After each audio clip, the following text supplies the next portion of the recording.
I'm in the tune of freedom song. Everybody get on board. From north to south, from shore to shore.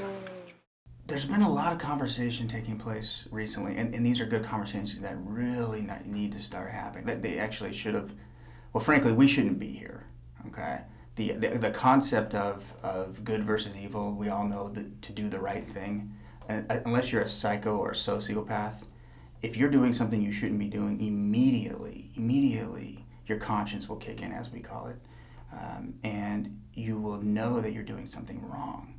And so the conversation taking place now across America is because there's so many people saying, whoa, these things are wrong. Debt is wrong. Ignoring laws is wrong. Allowing people to abuse each other is wrong. And yet it's continued to take place. I mean, we actually have criminals, seriously, violent felons who are being released who have raped and in some cases even killed other people, and they are now currently walking on the streets, killing again. Even in the small town where I live right now, I think it was a couple months ago, where a young woman was just shot in the head for her car by a violent, convicted felon who had just been released. And according to reports, it is driven up from Oakland. I mean, so these things, it's not like it's, oh no, it only happens someplace else. It's happening everywhere, and it's happening to people that, yeah, I mean, I guess I've always been of the philosophy, not that I certainly don't want these things to happen, but it's kind of like with the Sunnis and the Shias. If they're over there in Saudi Arabia and Iran and Iraq and they keep killing each other, hey, if you can't figure it out, there's no reason for me to come over there and try to actually explain it to you. So it's kind of like with the Crips and the Bloods. If you can't figure it out, again, but when you start harming innocent people, the government's got that's the whole point of having actual law enforcement, of having government, to protect the law-abiding citizens. So we've gotten away from this. I mean, because of the unfortunate gathering of so many attorneys in this country, that we've not only you basically have to kill a tree to buy or sell a house these days, but we have so many attorneys coming in. The criminals now have all the rights, and the law-abiding citizen has none. Basically, you have to break the law before your rights even come into play. So as we're moving through the different things that are occurring, we're struggling with behavior. We're saying, okay, these things are right, these things are wrong, and yet the wrong are continuing to happen, and there is no punishment.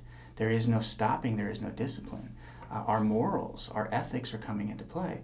The idea of a moral authority or an ethical autonomy, these things, absolutes, these things are right, these things are wrong. They've faded. They've faded into, I wouldn't even call it gray. It really comes down to your morals and your ethics, your being, your person. As long as you can protect yourself, I guess you'll be okay. And well, there's of course plenty of people out there that physically or financially or emotionally cannot protect themselves. That doesn't mean they're bad people. It just means that government or law enforcement is allowing these things to occur. And as a society, we're allowing these things to occur.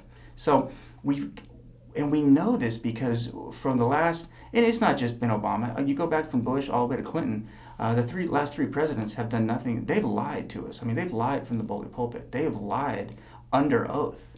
Now, I still find it amazing that they actually, when they went back to Bill Clinton and they knew they caught him lying, rather than actually just prosecuting him for lying under oath, as in he has taken the oath, he's the President of the United States to protect and defend the United States Constitution, they actually put him under oath for a criminal aspect of it.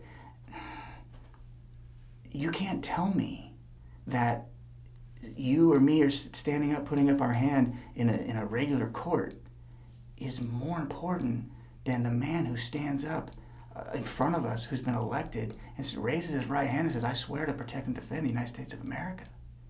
He was already under oath. All these politicians are under oath. They've taken the oath, and that oath has to be more important than a criminal saying, I swear, sitting in court. That has to be. They're making decisions that affect all of our lives. So we've lost our way. These people are under oath. They've sworn to protect and defend you and me, the United States Constitution, the people of America. And when they lie, that's a crime. That's a crime. But we've allowed this to really kind of go, well, Clinton lied, but Bush lied, but Obama lies, but he's charismatic. I heard a guy on the news recently talk about Bill Clinton. He's the most charismatic man I've ever met in my life. Brother, you need to get out more. Okay? If you think Bill Clinton's the most charismatic, he's a predator. He's a predator. I mean, I am stunned when I hear American males talk about Bill Clinton as though he's some, he can shape the moon. Are you kidding me? What are you talking about? He's a dirtbag.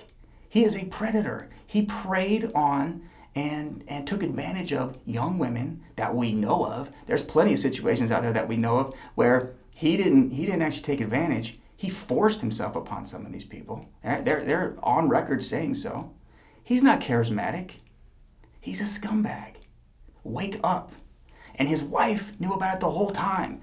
I mean, but this is where we are. Bill Clinton, definition of is, hey, an entire population of children, don't worry about it. Oral sex isn't sex. We have fallen off the path. Ethics don't matter. Drugs are okay. Oral sex is okay. You know what? Sex is okay. It doesn't matter. Yeah, whatever. That's where we are. And these are the problems now that we're starting to address. And so when things get so far out of whack, you end up with other sides coming into play. And we can't have that. We've got to have where our ethics come into play. Where it's, okay, look, this is right. That is wrong. But I'm not going to do the wrong thing, not because I'm going to be punished for it, but because I'm going to do the right thing because it's the right thing to do. That's it. No more explanation. It doesn't need to be any harder than that. As they KISS, keep it simple. Stupid, silly, whatever last words you want to use there, but keep it simple. An understanding of ethics. You know what's right. I know what's right. So don't do the opposite. It's not that hard. But yet in America, we're sliding. Okay? And we've continued to slide through progressivism, liberalism, the boomer generation. I read an article recently. It's talking about now Congress is coming out basically telling the boomers, hey, there's plenty of you on Social Security, Medicare, Medicaid. You're in trouble. I've been telling you that for a couple years now. These people are lying to you. Right? We really got to pay attention here. Okay, so back to ethics, back to morals. We've gotten away from it. Our college, when I was in college, I actually had a graduate assistant teach a class. He talked about the overthrow of the United States government. This guy couldn't get out of bed without probably taking a bong hit. But he wants to talk to me about trying to overthrow the greatest country in the history of man. Ladies and gentlemen, we need to focus here. We don't need a revolution. We don't need a civil war. We don't need those things, okay? This is the greatest country in the history of the planet. It still is. What we need to do is come back to ourselves internally. What are your ethics? What are my ethics? Do the right thing. Take care of each other. Work hard. Save our money. Be generous. It's that simple. We have to actually stand up, use our voices, as I said before, prepare your minds, prepare your bodies. Okay? Exercise is important. Learning self-defense is important, many types. Do so. Do so for the fact that you'll never have to defend yourself. Because as you're moving around society, everybody understands, no, that's a good person. But trust me, good people, everybody understands, no, that's a good person, but we're going to leave that person alone. Because you know what? I just don't want to mess with that guy or that girl. They're great people, but just leave them alone. Because we prepare our minds, we prepare our bodies in defense of ourselves and defense of others. But we actually, and the reason that we can do this and stay safe is because we believe in our morals, our ethics. We're doing the right thing. There's millions of you out there. I know, I hear these stories all the time from you guys that have pulled over and changed tires or have broken up fights or have jumped in the middle of horrible situations to protect other people.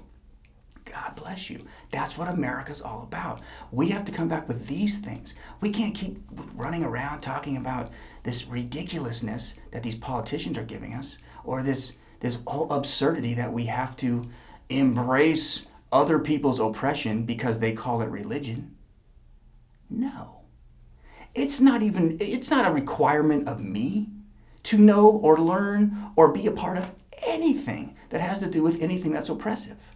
Anything. It's not a requirement of me to sit and go, let me try to understand communism. No, I understand it, but it's not required of me to do so. It's not required of me to understand socialism, which is oppression. It's not required of me to understand Sunni or Shia Islam, which is oppression. These things aren't required. I'm not interested in trying to push or help oppression along. I'm here to crush oppression. That's what America is all about. The American dream is not home ownership, ladies and gentlemen. Bill Clinton tried to feed that to us. The American dream is freedom. Freedom. That is what this country is all about. Don't try to label it any other way. It's freedom. The only other word that goes along with freedom, that we can attach to freedom, that has the same power, the same authority as the word freedom, is American. That's it. No Republicans, no Democrats. Get out of here, libertarians. We want Americans. American first. American only. Even after I leave this planet, I'll be an American.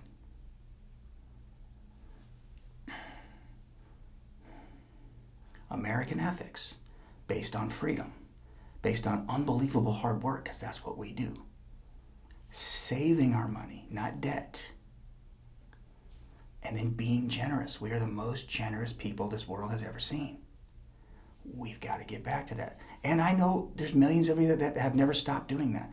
But we need to embrace it. We need to talk about these things. We talk about the greatness of America. I'm tired of listening to all the bigots and racists out there.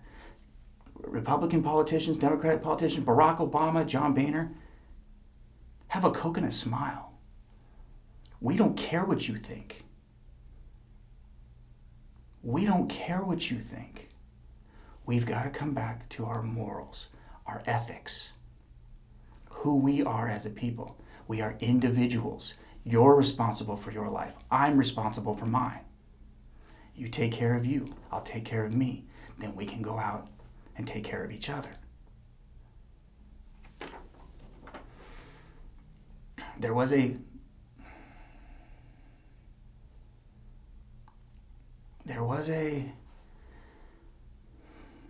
what I deem as a horrible thing that came out of Ferguson, Missouri. It was the concept that law enforcement's bad, the criminals are good, and that we're just going to have to sit back here and take it. Now, as that finally stopped, as people started to actually get the truth, from that came what was referred to as hands up, don't shoot.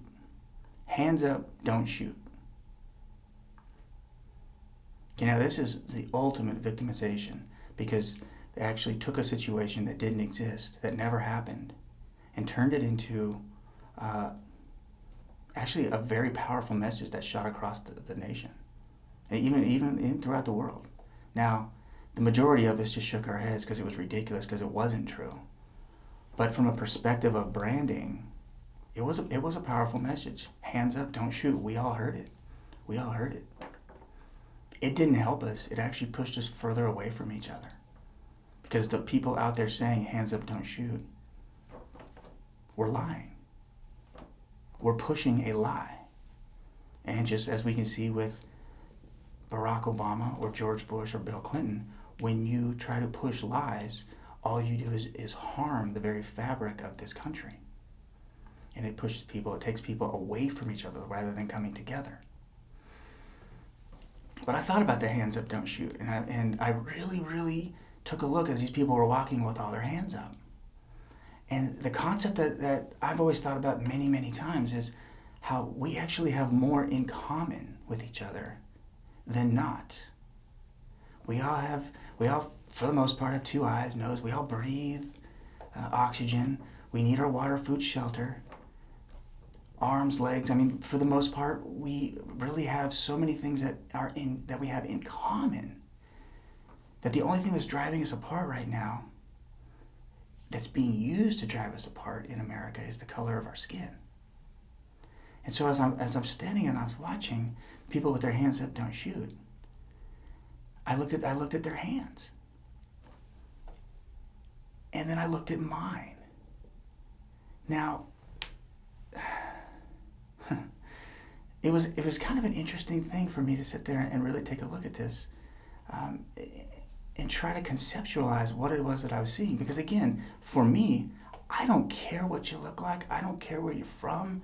I don't care what you believe in. As long as you're a good person and you're handling your business and you're not hurting anybody else, I'm on your team. I'm on your side. I'll be with you there every day of the week and twice on Sunday. Again, don't care what you look like. I'm on your team. But I can tell you this right now. If you're out there hurting people and doing things you shouldn't be doing, I am not on your team. I am coming for you, just like millions of us are. And I still don't care what you look like.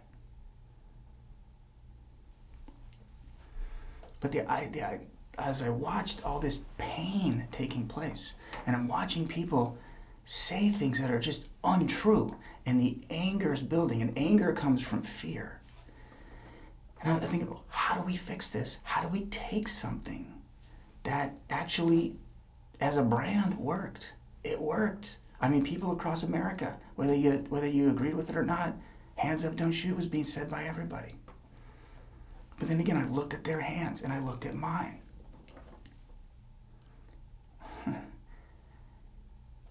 And I realized something when it comes to commonality. When I kept looking at their hands were the same color as mine, regardless what the color of their face was. Our faces might have a different color, but the bottom of our hands were all the same color. We are the same. We all come from the same. We're humans. We're trying to be human beings, to live presently, to take care of each other. And when we really truly understand that through this whole process of the evolution of man,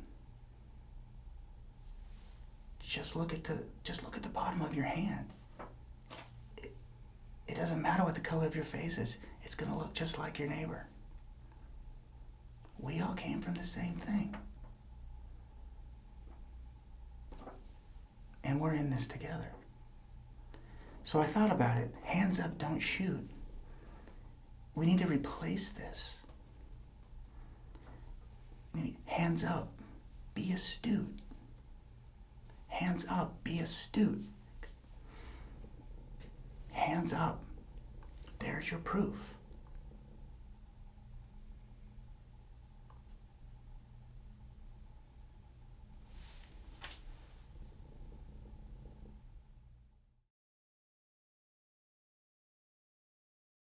Can you hear the wheels as they roll along? I'm in the tune of freedom song. Everybody get on board.